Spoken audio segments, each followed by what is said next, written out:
Right now, meteorologists across the country are watching something that just does not happen very often in late July.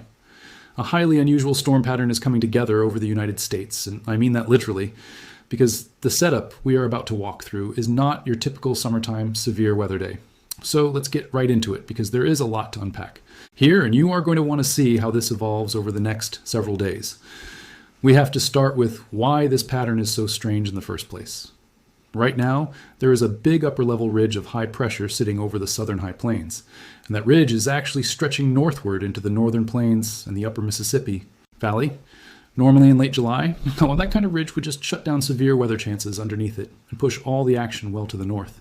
But this time, instead of the ridge dominating everything, we have a separate piece of troughing digging in across the eastern part of the country, anchored by an upper-level low sitting over the mid-Atlantic. Having an upper low parked over the mid-Atlantic this late in July is honestly not something we see very often, and that is exactly why forecasters are calling this one of the stranger setups of the season. So what does that actually mean for you on the ground? It means we have got two very different air masses essentially fighting each other, and the boundary between them is going to become the focal point for repeated rounds of thunderstorms over the next several days. A very moist air mass is going to build in ahead of a cold front, mainly across the southeast. And by afternoon, that moisture combined with strong heating is going to create moderate to strong instability. Here's the unusual part, though. The wind shear with this setup is actually fairly weak. In a normal severe weather setup, we want strong instability paired with strong shear, because that combination organizes storms into rotating supercells. But when you have strong buoyancy and weak shear like we are looking at here, storms behave differently. Instead of long-lived rotating supercells, we tend to get very intense, very localized downdrafts.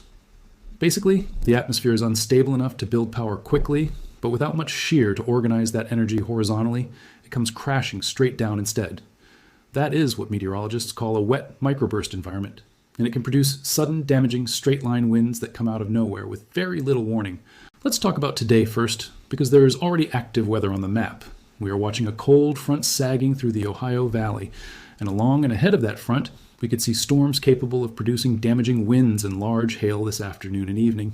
On top of the severe threat, we also have hot and humid air sitting in place, and that combination is going to push heat index values into the danger zone for anyone spending extended time outdoors, especially in the river valleys of Kentucky, southern Indiana, and Ohio. If you live in that corridor, definitely keep an eye to the sky this afternoon, because these storms can go from looking ordinary to producing 60, 70 mile per hour wind gusts in a very short window of time. Moving into tomorrow, the picture shifts a bit. Guidance is pointing toward a marginal risk of excessive rainfall spreading across the Four Corners region and into the Central Plains. And that same marginal rainfall threat is going to extend into the upper Midwest as well.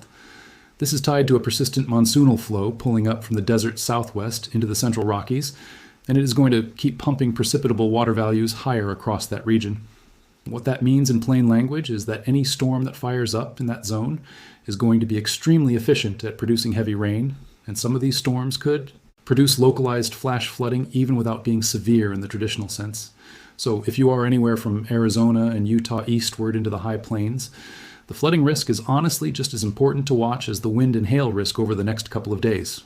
Then we get into the following day, and this is where the pattern really starts to come together and become a multi-day threat instead of a one-day event. The excessive rainfall risk is going to shift and expand into the central and eastern Great Lakes and down into the Ohio Valley.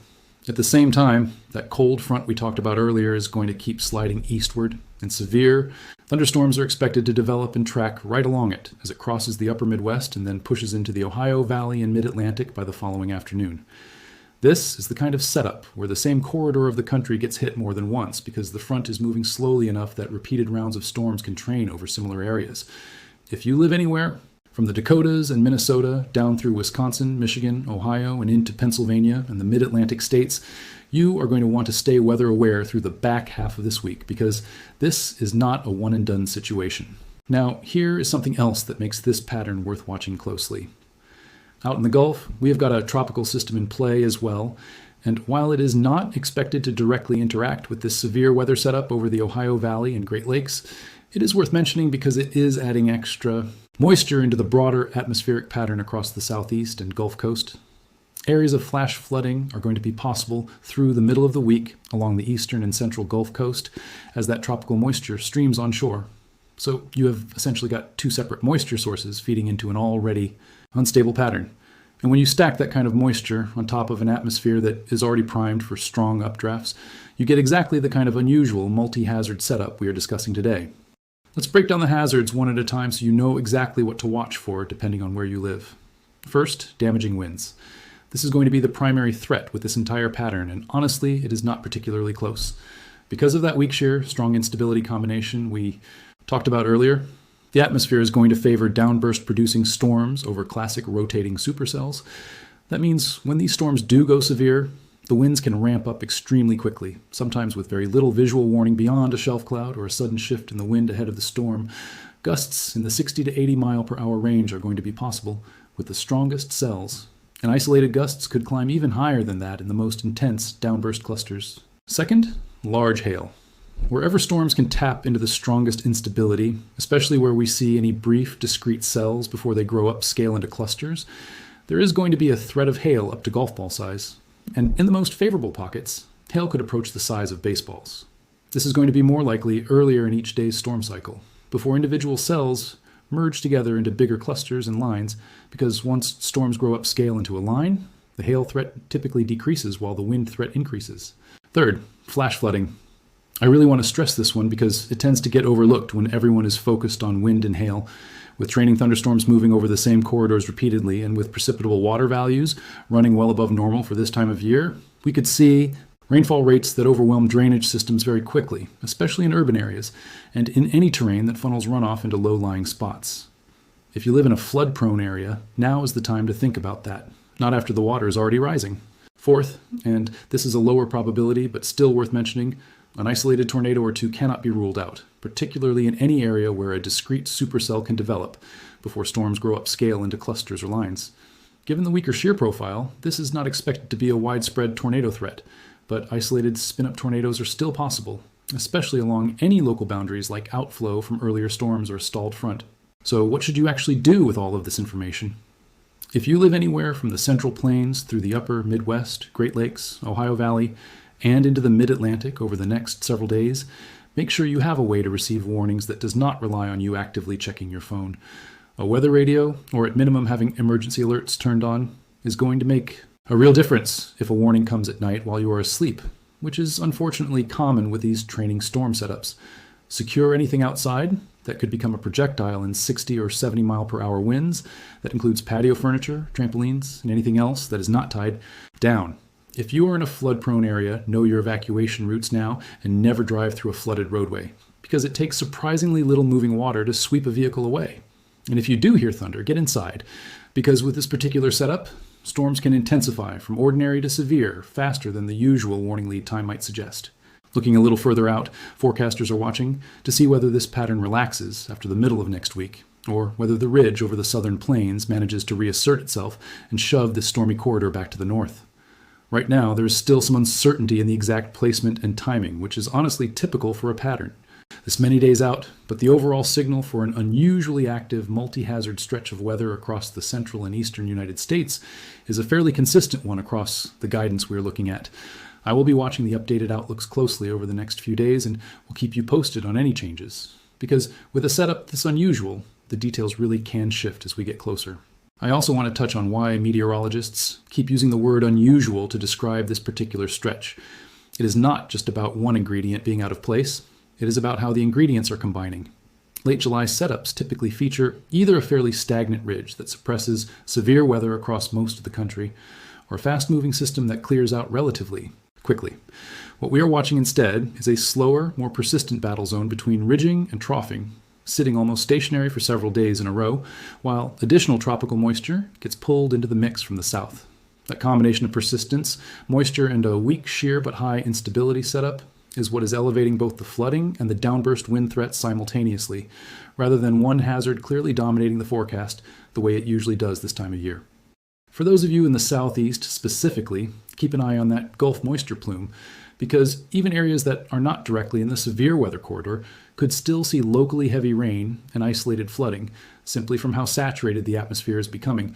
And for anyone out west in the Four Corners region, remember that monsoon season adds its own layer of unpredictability, so do not be surprised if isolated storms pop up even outside of the areas highlighted in the official outlooks.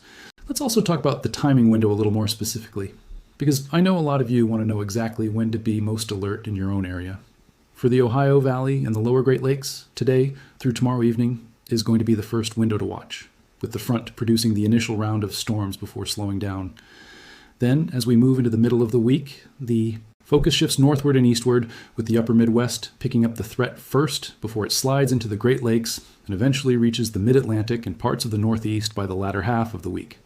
That eastward progression is fairly typical of these frontal setups, but what is not typical is how long the boundary is expected to linger in roughly the same general corridor, which is exactly why we could see repeated rounds hitting some of the same communities more than once. I also want to mention that this kind of pattern tends to sneak up on people because the sky does not always look threatening ahead of time. With a weak shear, high instability setup like this one, a perfectly sunny afternoon can build towering cumulus clouds within an hour or two, and those clouds can go from looking harmless to producing a severe thunderstorm warning faster than people expect. This is very different from a setup where you can see an ominous line of storms approaching on radar hours in advance. Here, storms are more likely to be scattered, pop up quickly, and hit hard for a short period before weakening, which is part of why meteorologists are calling this such an unusual stretch. If we look back at past summers, there have been a handful of setups that resemble this one, usually involving a similar combination of a stubborn ridge to the west, a slow-moving trough or upper low to the east, and extratropical or monsoonal moisture feeding into the mix from the south. Those setups have historically produced some of the more memorable flash flooding events of the summer season, precisely because the atmosphere stays primed for repeated rounds of heavy rain over the same areas for multiple days in a row. That is the pattern I want you thinking about here. Not necessarily a single dramatic severe weather outbreak, but a prolonged multi-day stretch where the cumulative impact of repeated storms is what ends up causing the most disruption, whether that is flooded roads, downed trees from repeated wind events, or localized power outages that keep happening night after night. I know this was a lot of information, but I wanted to walk you through not just what is going to happen, but why it is happening, because understanding the why makes it a lot easier to stay prepared as this plays out over the coming days, rather than just reacting to alerts as they come in. As always, make sure you are subscribed to the channel so you get the updated outlooks as soon as they are issued. And if you know anyone living in the path of this pattern, share this video with them, because the more people who go into this stretch of weather informed, the better. I will be back with another update as soon as the picture becomes clearer, so stay weather aware out there, and I will talk to you again very soon.